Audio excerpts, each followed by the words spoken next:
Olá a todos! Está começando mais um episódio do RSOA, o projeto criado em parceria com o Instituto de Cultura para promover a integração cultural e artística dentro da comunidade acadêmica, oferecendo um espaço para bandas e artistas regionais para se apresentarem e divulgarem os seus trabalhos aqui na Escola de Comunicação, Artes e Design, a FAMECOS. Eu sou a Maria Luísa. E eu sou o Leanderson. No episódio de hoje temos a artista Yanaê Regia, tá certo? Isso, sim. Seja muito bem-vinda, tá? Obrigada. Para todo mundo ficar por dentro do que a gente está apresentando, a Yanaê é cantora, compositora e performer, nascida no município de Arroio do Tigre, certo? É. Tu iniciou tua carreira em 2021 com 2 singles, Edredom e Flat, tá certo? No ano de 2023 lançou teu primeiro álbum, o Afroglow. O Afroglow. Isso. Representando uma estética afropresentista e tem como seus principais pilares o autocuidado com militância e o enaltecimento da cultura negra. Bom, seja bem-vinda. Tu tem alguma coisa a mais para adicionar na tua apresentação? A gente pode seguir. Boa noite. Boa tarde, bom dia. Eu não sei, na verdade, quando isso vai ser publicado. Bom, já cheguei cagando tudo. A questão é... Não. Tá certo. Bom, vamos começar então. Quer começar? Claro. Acho que a primeira pergunta introdutória, tá? É para saber como foi o início da tua carreira e como foi entrar no mundo da música sendo uma mulher negra. Tá, pode crer. Eu comecei a cantar na igreja da comunidade onde eu morava, lá no Leopoldina. E aí era uma igreja... Tipo assim, eu morava na periferia e a igreja ela era num lugar mais nobre da Zona Norte, assim. Uhum. E eu me sentia muito deslocada naquele espaço, pelo amor de Deus. E aí, meus pais decidiram me colocar num grupo de música dessa igreja. Porque eu tinha que fazer parte de um curso chamado Onda, que era catequização, coisas assim. Conheço. E eu me sentia muito desconfortável, assim. E, por acaso, um dia passou a coordenadora da igreja. Ela me ouviu tocando violão. E cantando, ensaiando para esse grupo de catequização que eu fazia parte. E ela disse assim, olha só... Eu tinha 13 anos na época, tá? Olha só, a cantora titular que vai fazer a homenagem do Dia dos Pais, ela faltou. Tu quer cantar pra gente? E eu disse, com uma boa criança de 13 anos, tipo, vamos fazer isso. E eu cheguei lá no momento e aquela igreja estava lotada com umas 200 pessoas, mais ou menos. E eu nunca tinha tido uma experiência assim. E foi um gosto agridoce, porque durante a apresentação foi mágico. Assim. Eu sabia a música, eu sabia cantar ela, estava no tom que eu gostaria, que eu podia cantar. E estava ali todo mundo me olhando e me aplaudindo depois. Coisa que não era comum sendo uma criança negra naquela igreja. Eu não era vista com admiração, eu era vista com um olhar de suspeita, porque aquele ambiente era formado por pessoas economicamente mais... tinham mais grana do que eu. Assim. E eram pessoas brancas, em sua maioria, assim, gente, eu juro, só gente branca em todos os lugares. E isso, para mim, naquele momento, era muito desconfortável. Então, cantar me levou para esse outro lado, de ser uma pessoa que estava sendo ouvida e admirada, assim. Então, foi por essa porta que eu entrei na música. E depois eu fui cantando em bares, etc., com 17 anos, com 18. E aí, em 2021, foi 2021, né, que eu lancei. Em 2021, eu já estava mais confortável no meu próprio corpo, com o corpo político que eu tenho, e também entendendo como eu quero me colocar nos espaços. Porque diferentes leituras vão ser feitas em diferentes lugares, isso é natural. Só que a forma como a gente se sente nesses espaços, às vezes não muda. Às vezes a gente se sente só desconfortável mesmo. E segue aí. Até hoje eu sinto um pouco de desconforto em certos espaços, porque eu sou uma pessoa negra, eu sou uma mulher negra. Mas eu fui conseguindo me acolher um pouco mais para me permitir estar nesses espaços independentemente, assim. Uhum. E quando pra ti foi assim que tu conseguiu ter essa noção, assim, quando tu começou a ter essa noção desses espaços não eram muito bem colocados para as pessoas como tu, sabe? Uhum. Quando tu começou a sentir isso foi bem cedo. Sim. Ou não. Sim, porque eu sou do interior, né? Eu sou de Arroio do Tigre. E aí, o que acontece é que eu não fazia música em Arroio do Tigre, eu era muito, muito criança, mas eu sempre voltava para lá com os meus pais para Ano Novo, Natal, coisas assim. E eu lembro de ir numa festa de formatura da minha prima, e era um espaço onde tinha arte para acontecer, tinha música para acontecer, uma festa toda, pá. E de chegar nesse espaço e pensar assim, poxa, que lugar bonito, que legal, tem uma banda tocando aqui, nossa, música, arte, etc, pá, pá, pá, pá. Todas essas expressões, só que ainda assim eu estava no interior do Rio Grande do Sul, tendo menos de 10 anos de idade, com os meus pais. Minha mãe é uma mulher indígena, meu pai é um homem preto. E aí, tu já viu. E aí era muito interessante, porque a forma deles se colocarem dispostos nos espaços era dançando. E aí eles dançavam muito nas festas. E eu sentia muita vergonha, porque eu falava assim, ai, gente, que cafona, meus pais estão dançando, sabe? Mas era a forma deles de resistir, assim, no interior do Rio Grande do Sul. Meu pai era de Santa Cruz do Sul, minha mãe também da minha cidade, mesma cidade que eu. E era a forma deles resistirem ali. E foi assim que eu fui entendendo essa correlação entre a arte e a possibilidade de tu ser tanto discriminado num espaço, quanto também... Tá bom, eu tô sendo discriminada nesse espaço, sou uma mulher indígena, sou um homem preto, Desculpa. Sou uma mulher indígena, sou um homem preto, então tá, estão me olhando torto, beleza, mas eu vou dançar na cara de vocês. E era isso. Assim. É legal. E pensando assim, né, que tu precisa de alguém pra te inspirar. Às vezes tu não vê ninguém que tá fazendo o que tu faz pra tu pensar, beleza, eu também consigo fazer isso. Então, nesse sentido, quais foram as tuas referências ou inspirações para, enfim, entrar no mundo da música e também para produzir o teu álbum agora, né? Tá. A primeira referência, e a primeira vez que eu vou dizer isso, porque eu só me dei conta agora, a primeira referência que eu tenho é o meu pai, na verdade. Porque eu sempre respondo, poxa, Xênia França! E também, né? Mas é o meu pai. Meu pai, ele era multi-instrumentista, então música sempre foi algo dentro de casa, natural, assim, natural. Mas, enfim, meu pai e minha mãe também cantam, daí era uma coisa que estava sempre acontecendo dentro de casa, então música sempre foi a direção, sabe? Uhum. Não era uma possibilidade, talvez um dia eu cante, talvez... Não, era assim, tá, filha, tu sabe que tu canta, tu vai ter que cantar, né? Tá, sim, então tá. Tá bom, então. Mas, de pessoas produzindo hoje em dia, assim, Xênia França, Esperança Spalding, Lloyd Luna... Quem mais mesmo? Esqueci. Tem um nome que tá na minha cabeça, mas esqueci. George Smith. A George Smith também. Foram referências, assim, pra esse álbum. Pro Afroglow. Muito legal. Muito legal. E, então, como que foi, falando no Afroglow, como que foi esse processo criativo? Uma loucura. Deve ter sido. Uhum. É muito louco tu entrar no modo de, assim, tem que fazer um álbum. Porque tudo vira referência. E tu não consegue desligar. Tipo assim, quando eu comecei a estudar música, teoria musical e percepção, tinha uma coisa que acontecia que era... Eu conseguia ficar identificando as notas em diferentes sons. Tipo assim, buzina de carro, freio de bicicleta, não sei o quê. Eu juro, era uma loucura. Eu ficava ouvindo tudo e... eu tava enlouquecendo quase, assim. Só que aí depois de um dado momento eu passei a controlar, tipo um superpoder X-Men, assim. Passa a controlar e tá, beleza. Mas pra fazer música é a mesma coisa. Pra compor arranjo musical, pra compor letra, tudo ao teu redor é uma referência, assim. A forma como a luz... Tá. Tudo é muito poético, mas também é muito maluco. Então o que eu fazia pra organizar um pouco as minhas ideias era sair com um gravadorzinho e caderno e papel. Caderno e papel não, papel. O papel está no caderno e a caneta eu uso para anotar no caderno que tem papel. Pronto. E aí, o que acontece?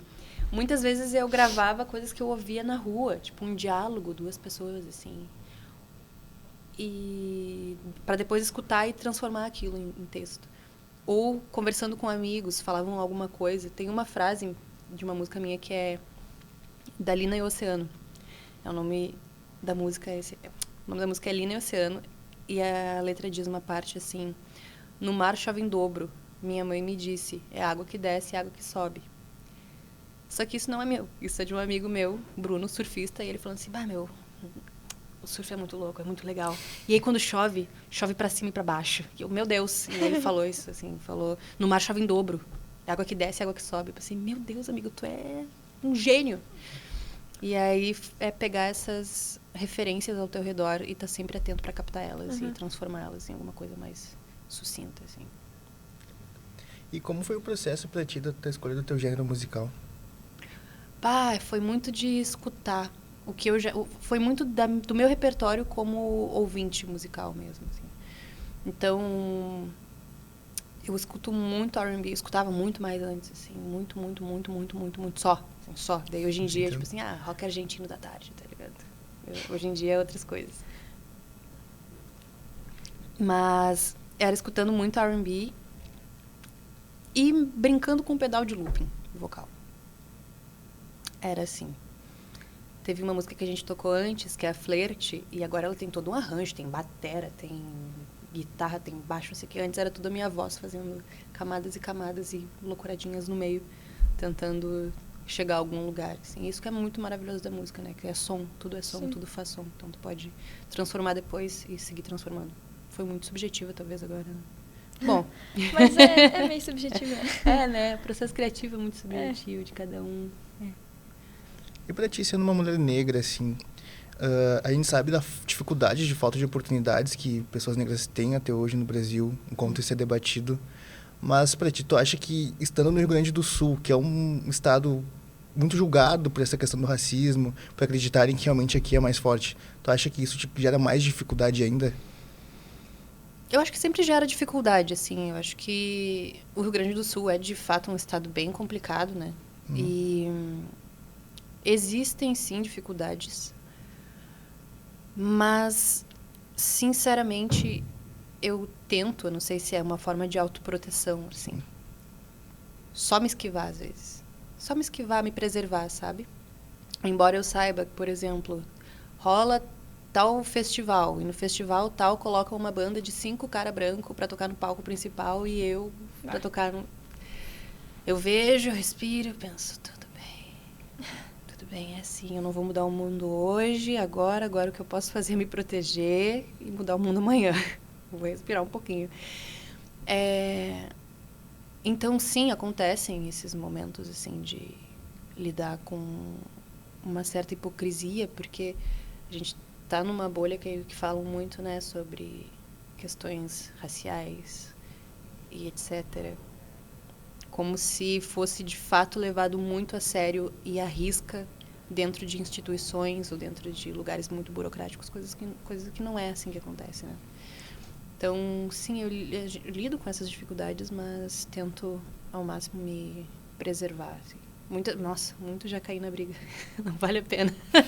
Não vale a pena depois, porque depois a gente fica eu, pelo menos, ficava muito sentida, assim. Uma hora, sei lá, eu tento agora usar a tática de entrar nos espaços e daí tentar implodir um pouco alguma coisa que pode estar errada, desconfortável, sei lá. E pensando assim nessa questão de, por exemplo, se tu é uma artista, então tu viaja, faz os teus shows nos teus lugares e tal, e tu nunca sabe o que tu vai encontrar, como tu vai ser recebida. Então, como que tu se sente, qual que é a sensação de poder viajar e ir para vários lugares e passar tua música e tua história para todo mundo? É sempre uma surpresa, porque é justamente isso, né? A gente não sabe quem a gente vai conhecer, como são as pessoas, como elas vão nos olhar, se elas vão cantar de volta quando toca no show, se elas não vão, se elas vão... É sempre uma aventura, assim. Eu acho que 2 ocasiões, né? No início, eu me senti um pouco envergonhada por estar em outro... Quando eu vou para outras cidades, né? Tipo assim, nossa, eu tô vindo do Rio Grande do Sul, tô no Rio de Janeiro. Uma mina do Rio Grande do Sul, chegando para falar de Afroglow, no Rio de Janeiro.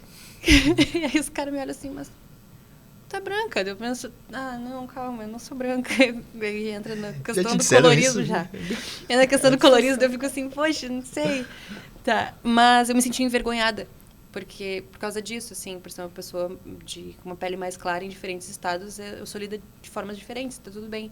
Só que no início eu me sentia assim, poxa, como é que eu vou fazer para ter autenticado, sabe, isso do meu disco, toda a filosofia que ele tem, toda a prática que ele carrega também. E como isso pertence a mim também. Então, no início eu me sentia envergonhada, depois eu fui me sentindo com propriedade mesmo, assim, entendendo que, poxa, são lugares diferentes, leituras diferentes e o diálogo tá aí, sabe? Então, ter essa porta sempre aberta para o diálogo e também para tu receber como vai ser cada público, porque cada público é muito diferente, é como se fosse uma célulazinha, assim, várias células em diferentes lugares. Tu se sente que às vezes tu tem que provar, talvez que tu é, tipo, suficiente, ou sei lá. Já aconteceu. Tu já tá ali falando a tua música e a pessoa, tipo assim... Entendeu? E aí tu tem que...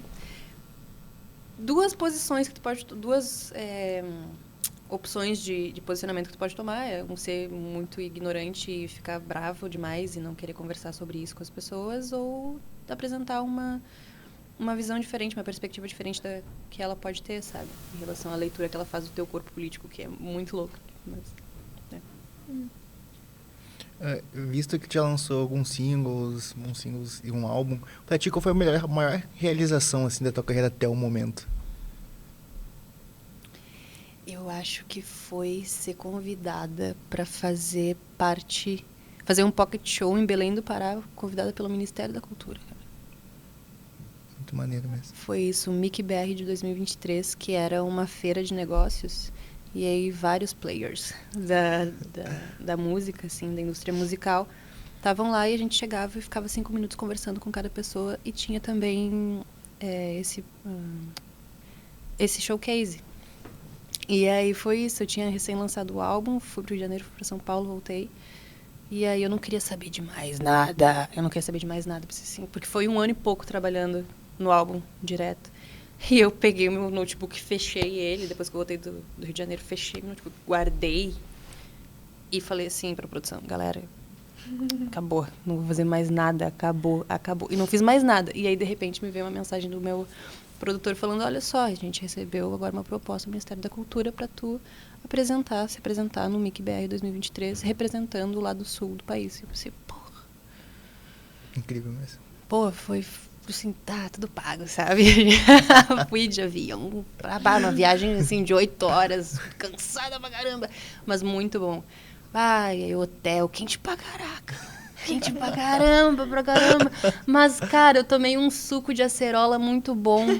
Porra, valeu muito a pena. Compensou demais. Valeu muito a pena. Pô, e daí cheguei lá, fiquei uns 13 dias, tirei foto com um boizinho que tinha lá. Não um boi de verdade, mas era uma estátua de um boi. Não sei por que essa memória me marcou muito.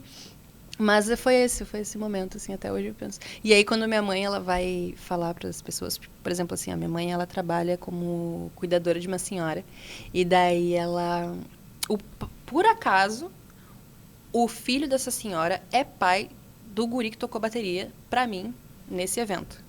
Meu Deus.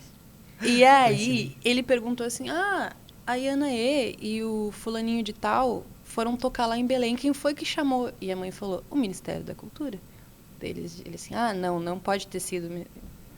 E aí eu olho pra minha credencial, assim, tipo, Ministério da Cultura, Brasil, um monte de logo, não sei o que. Eu pensei, foi sim o Ministério da Cultura, pô. Então, é surreal, assim. E já que tu mencionou, né, que tu foi pra esse pocket show, como que tá sendo pra ti agora participar do Ressoa em si e no show que a gente teve hoje, né, que foi incrível e, enfim... Que loucura, uma loucura, sabe por quê? A primeira vez que eu vim na PUC, eu lembrei, agora que foi a primeira vez que eu vim na PUC, foi numa foi numa excursão da escola de tipo assim, o que você quer fazer de faculdade depois de terminar o ensino fundamental? Fundamental que eu tava? Acho que foi no médio, na real, ensino médio. O que você quer fazer de faculdade? E a gente veio pra cá. E eu queria fazer filosofia. E aí eu lembro de entrar, assim, olhar pra estrutura e pensar, meu Deus, isso é um condomínio gigante. Uau, eu quero muito estudar aqui. E aí eu não vim pra cá. Mas aí agora eu cheguei aqui pra passagem de som, né? E eu tava pensando, caraca, que loucura. Eu com, sei lá, pouquinhos aninhos de idade, 15, 14 anos de idade, tava pensando em estudar aqui e agora eu consegui acessar esse lugar, mas também de uma outra forma. Queria como estudante, talvez um dia como estudante ainda, mas acessar esse espaço de uma outra maneira que eu nem pensava, entendeu? Nunca ia pensar assim, vou fazer um show na PUC. Pois é. Louco. Muito Sabe? Não. Então é bem era legal. a última vez que tu tinha vindo aqui? A primeira vez Ah, que eu... primeira a vez. primeira vez que eu vim aqui foi isso, assim. Foi uma excursão da escola pra conhecer a universidade. Legal. Boa. Bom, tu falou ali dos teus pais, eu fiquei curioso. Eles sempre te apoiaram na tua carreira desde que tu tomou a decisão? Sempre foi uma coisa bem recebida, assim? Cara, então, quando... Sempre foi uma coisa assim, a Yana canta e a Yanaê vai ter que cantar em algum momento da vida. A Yanaê vai ter que cantar. Quando eu era pequenininha, inclusive, era pra eu fazer parte de um festival junto com meu pai. Ele me chamou no palco e saí correndo chorando. Então, desse jeito, assim, eles sempre colocaram muita fé. Eu tenho memórias muito breves, mas algumas boas memórias de, por exemplo, estar no carro, voltando de viagem e ficar cantando Pussycat Dolls. Muito Cantando Pussycat Dolls. E daí a minha mãe falou assim, uma hora, Fiona, para de gritar. E aí o meu pai falou, ela não tá gritando, ela tá cantando. Então, sempre foi uma coisa muito natural, assim. Sempre foi uma coisa que, Yana, tem que fazer isso. E não uma cobrança, uma obrigação, mas é tipo, Yana, tem que fazer, né? Sabe fazer, pode fazer, né? E meu pai, ele faleceu em 2016, eu acho. Mas ele sempre apoiou muito, me engasguei. Muito, muito, muito, assim. E a minha mãe, ela é a minha maior fã, assim. Nossa. Que fofa. Muito mesmo. Assim. Não, é uma competição entre os dois pra ver quem torce mais. Mas eu acho que é minha mãe, assim. Minha mãe, ela faz tudo, assim, que ela puder fazer. Se eu falar, mãe, tô indo pro Ressoa, preciso que tu cuide do meu gato. Sei lá que exemplo, diabo de exemplo dele. Mas ela vai cuidar do meu gato, vai ficar lá em casa e vai cuidar do meu gato, sabe? Então, ou, sei lá, qualquer coisa, assim. Então, meus pais sempre me apoiaram muito. Tá, agora só voltando um pouco à questão do teu álbum, né? Eu sei que ele fala muito sobre, né, a militância, a questão enfim, da cultura negra. Eu queria te perguntar, não agora do processo criativo, como foi, né, ter esse processo de falar sobre esses assuntos, esse assunto mais, assim, político e tal, dentro esse assunto, né, que é importante falar sobre no teu álbum. Eu acho que foi um processo de eu amenizar um pouco a minha raiva. Eu era uma pessoa que sentia muita raiva diante das coisas todas que a gente sabe. Então eu precisei aprender a articular a minha raiva e colocar um filtro mais efetivo para falar sobre temas que me causavam esse sentimento, sabe? Então eu lembro eu acho que foi a primeira entrevista que saiu, assim. Eu recebi as perguntas em casa e aí eu tinha que responder em áudio. E eu lembro que eu tava me levando muito a sério. Pensando assim, eu estou carregando uma grande mensagem, eu preciso militar pra caramba aqui, lacrar a FU, tá ligado? E aí eu lacrei a FU e aí a minha assessora falou assim, amiga, tu lacrou, mas não precisa. Fala na boa, assim, como Yana é, assim. Mas eu tô falando como Yana é. Não, eu sei, amiga. Mas olha só. Respira um pouco, pensa um pouquinho mais, de uma forma mais individual, assim, e contempla um pouco mais o que tu vai falar, antes de falar. Eu pensei, tá, contemplar um pouco mais. Ok. Sentia a minha raiva? Sentia. Só que eu não sentia que eu tava mais carregando uma bandeira que eu representava, porque eu não represento ninguém. Eu não tenho como representar um coletivo, porque é muito variado. Eu consigo falar sobre o que acontece na minha vivência. E que não, por acaso, a minha vivência se compartilha com outras vivências. Quando eu entendi isso, aí eu consegui me colocar num lugar de articular melhor, assim.